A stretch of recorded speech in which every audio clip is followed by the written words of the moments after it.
Risco zero, retorno garantido? Hoje nós vamos falar um pouco sobre a renda fixa. E galera, esse vídeo vai ser dividido em duas partes. Na primeira parte a gente vai falar sobre o Tesouro Direto. E na segunda parte a gente vai falar ali do CDB, CDI, LCI, LCA, essas coisas. Como a renda fixa tem vários ativos, né, vários tipos de investimento, a gente vai dividir para não ficar muito grande esse vídeo. Então vamos lá. Renda fixa, né? Para entender o que é renda fixa a gente vai conceituar um pouquinho. Renda fixa nada mais é do que você fazer um acordo ali pelo empréstimo do seu dinheiro, nesse caso com o governo, né? Quando você vai investir no Tesouro Direto. O que acontece ali? Quando você empresta o seu dinheiro, você faz um acordo com o governo dizendo que ele vai devolver aquele dinheiro com os juros em cima daquele empréstimo. Então você tem ali, logo quando você faz esse empréstimo, meio que uma garantia de que você vai receber um valor X ou um valor mais ou menos determinado ali no final do empréstimo. Antes de entrar mais a fundo em falar nos diferentes títulos públicos que existem, a gente precisa entender alguns indicadores de referência que o governo usa através do Banco Central ali para controlar essa movimentação, digamos, na economia, né? Se a economia vai desaquecer ou vai aquecer, que é a famosa taxa Selic, né? É um dos indicadores. A gente usa a taxa Selic, o governo usa, na verdade, né? Através do Banco Central ali com o Copom, eles reúnem periodicamente para alterar essa taxa de juros. O motivo de alterar o valor dessa taxa de juros serve para tanto beneficiar que as pessoas façam mais empréstimos, porque se a taxa de juros está menor, acaba compensando um pouco mais para essas pessoas fazerem empréstimo. Então, com ela menor, as empresas, as pessoas começam a consumir mais, né, o que aquece a economia, porque é mais dinheiro que está circulando. E quando essa taxa está muito alta, as pessoas tendem a deixar de consumir porque justamente está muito alta a taxa de juros, não está compensando fazer empréstimo e esse tipo de negociação. Para um país subdesenvolvido como o nosso, a gente chegou na mínima histórica agora, nesse momento de pandemia, chegando a 2% a Selic ao ano. Sendo que em países desenvolvidos como os Estados Unidos, por exemplo, que o risco é muito menor, essa taxa está em 0 ou 0,25%. Ou seja, no momento de crise, o país incentivou com que as pessoas buscassem mais dinheiro, mais crédito, né, justamente para movimentar a economia, para não ficar parada.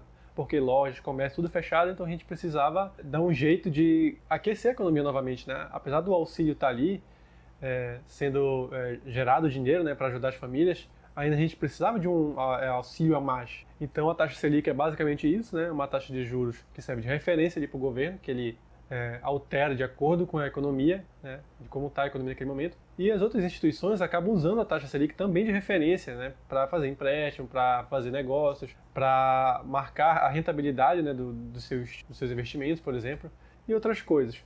E o CDI, às vezes, é bem parecido com a Selic. Na verdade, ele chega a ser confundido até como se fosse a mesma coisa, né? Porque se a Selic altera, o CDI também altera. Geralmente o CDI acompanha a Selic. Então, eles dois são basicamente a mesma coisa. Tá bom, agora que a gente aprendeu já sobre alguns indicadores de referência de rentabilidade, a gente vai falar dos títulos públicos em si. Opa, já esqueci.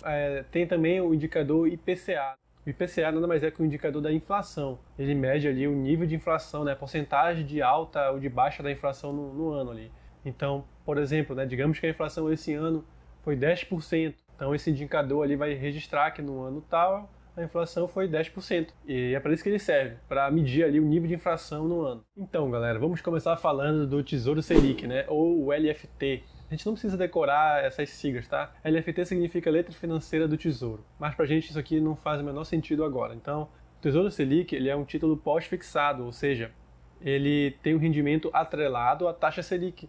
Como eu disse, né, a taxa Selic ela vive sendo alterada constantemente. Então, se eu compro um título do Tesouro Selic que tem um prazo ali de 5 anos, por exemplo, eu só vou saber o rendimento de acordo com a Selic, como ela for alterada durante esses 5 anos aí que eu mantiver esse título na minha carteira de investimentos, né? Então, se eu comprar um título, eu não sei exatamente quanto ele vai render no final, mas eu tenho uma noção de que ele vai render de acordo com a Selic. Então, ele é um título pós-fixado. Como a gente viu então, né, o Tesouro não é bem assim uma renda fixa, né? Alguns títulos eles têm essa rentabilidade atrelada a algum indicador, então não fica tão previsível assim saber quanto a gente vai ter ao final do investimento. Mas tem outro título que a gente consegue saber exatamente quanto vai render ao final do investimento, que é o Tesouro Pré-fixado. Ou seja, quando você compra esse título ali, você já tem a noção exata de quanto você vai receber de retorno por ter comprado aquele título, por ter emprestado seu dinheiro, né, através desse título, da compra desse título. Então, por exemplo, digamos que o Tesouro Pré-fixado ali seja de 8% ao ano. Então, eu já vou saber que daqui até o vencimento daquele título, eu vou ter 8% de rentabilidade. Então já é uma coisa ali que está pré-fixada. Eu já sei, estou no momento que eu comprei o título, já foi acordado que eu vou receber 8% em cima dos meus rendimentos. Então, esse daí você consegue ter a previsibilidade, né? E não é atrelado a nenhum indicador. Lembrando que você só vai ter esse rendimento se mantiver o título até o vencimento. Porque você pode comprar um título, por exemplo, que tem um vencimento de 5 anos e você querer vender ele antes. Porém, se você fizer isso, você vai ter que vender ele de acordo com o valor que ele tiver no mercado. Porque esse valor do título, ele altera também todos os dias, quase como uma ação. Não exatamente como uma ação, mas ele altera o valor.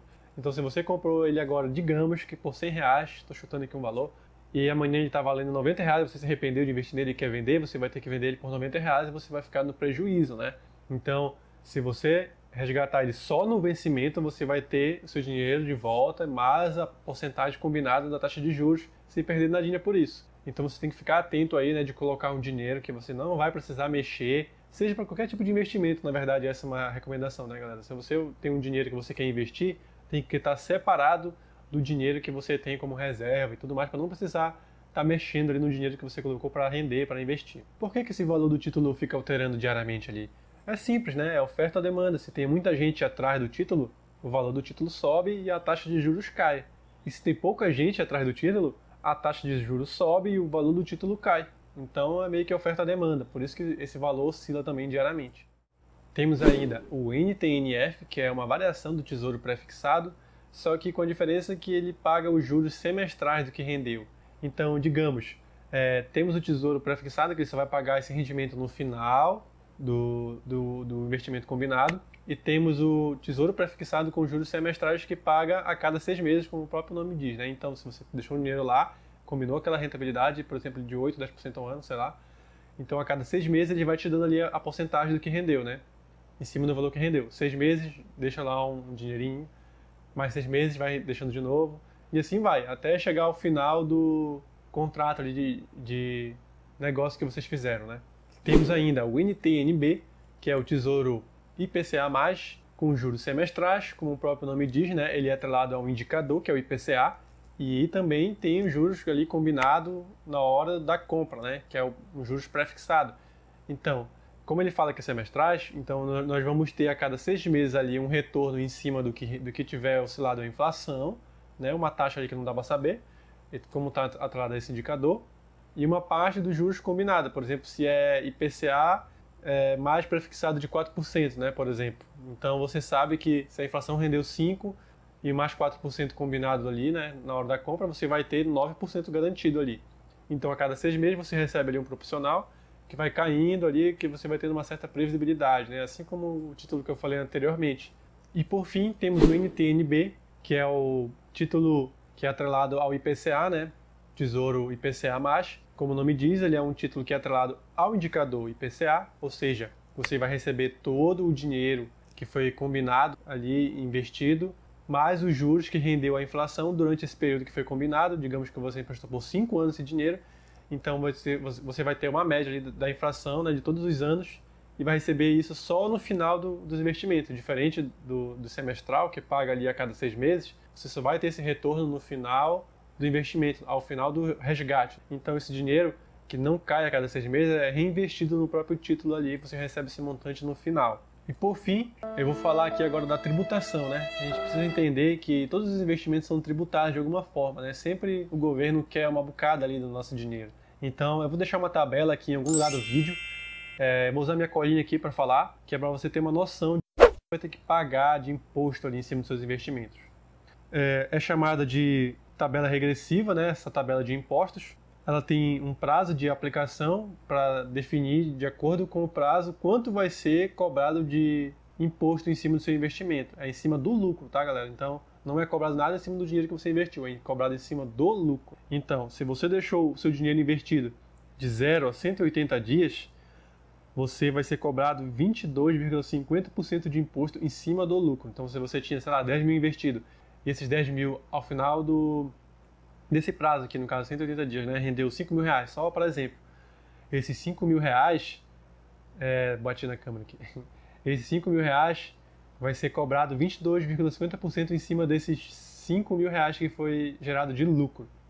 E de 181 dias a 360 dias vai ser cobrado 20% em cima só, vai diminuindo, né, uma tabela regressiva justamente por isso. Quanto mais tempo você passar com o dinheiro investido, vai cobrar menos impostos, né? Então, de 361 dias a 720 dias é 17,50% e acima de 720 dias já é só 15%. Tá rolando aí uma proposta de tributação, né, que vai mudar essas taxas aí e vai fixar esse valor em 15%. É uma coisa que o governo está querendo fazer para simplificar os investimentos na renda fixa. Em compensação, está ferrando outras classes de investimentos aí, como os fundos imobiliários, por exemplo. Mas isso não vem ao caso agora, vai ter vídeo aqui no canal falando sobre fundos imobiliários, então vamos deixar isso para depois. E galera, se você já chegou até aqui e está curtindo esse vídeo, deixa o like logo aí embaixo, se inscreve no canal e compartilhe esse conteúdo para a gente chegar em mais pessoas, para ensinar mais pessoas a investir e divulgar esse canal, né, para ele crescer. E assim você me ajuda e eu te ajudo com mais conteúdo, assim você me motiva a trazer mais conteúdo para você. Voltando pro vídeo, galera. Então, temos duas formas de investir no Tesouro Direto. A primeira forma, diretamente, é na corretora. Você mesmo vai lá e compra os títulos que você decidir melhor para você. E a segunda forma é comprando através de fundos de investimento, né, de renda fixa. Então, quando você compra através de um fundo, você está delegando a sua liberdade de escolher cada título para um gestor, né? E esse gestor vai identificar os títulos que ele acha mais interessante e vai lhe oferecer uma rentabilidade ali pela compra das cotas desse fundo, né? Então você tem que ficar atento às taxas de administração do fundo, a liquidez do fundo, né? Se ele oferece, por exemplo, um resgate de 30 dias, 90 dias, sei lá. Então se você colocar o dinheiro lá e quiser resgatar, você tem que ter a noção de que não vai conseguir tirar ali rapidamente, então tem que ver ali tudo isso. No mais, se você for mesmo, você realmente for comprar os títulos, que é o que eu recomendo, né? Você compra os títulos na corretora, você mesmo vai lá e compra o prefixado, o Selic, ou os títulos indexados, você mesmo faz essa escolha. Então galera, no mais é isso, espero que você tenha gostado desse vídeo, deixa o like aí, se inscreve no canal, compartilha esse vídeo e falou!